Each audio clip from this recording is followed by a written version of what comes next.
बिस्मिल्लाहिर्रहमानिर्रहीम। तीन चीज़ें होती हैं। एक होता है कि जादू किसी ने करवाया हो, एक होता है आसेब होता है और एक मर्ज़ होता है। तो इन तीनों चीज़ों को मालूम करने का एक आसान सा तरीका है कि आप एक धागा ले लें, मोटा धागा जो होता है। एक तो सादा धागा होता है जो घरों में आम कपड़े सीने के लिए होता है, एक उससे मोटा धागा भी होता है।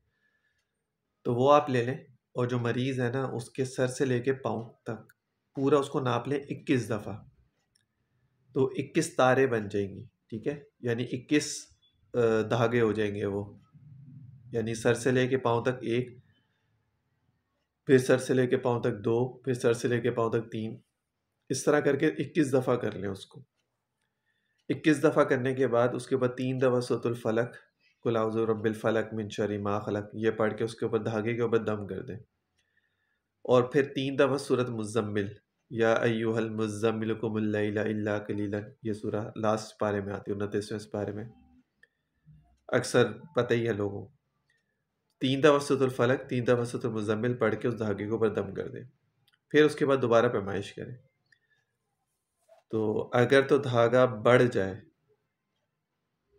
यानी जो आप उसको 21 दफ़ा जो आपने उसको किया नापा, अब अगर उससे वो बढ़ रहा है, उसकी मिकदार जो बढ़ गई है, तो फिर ये जादू है।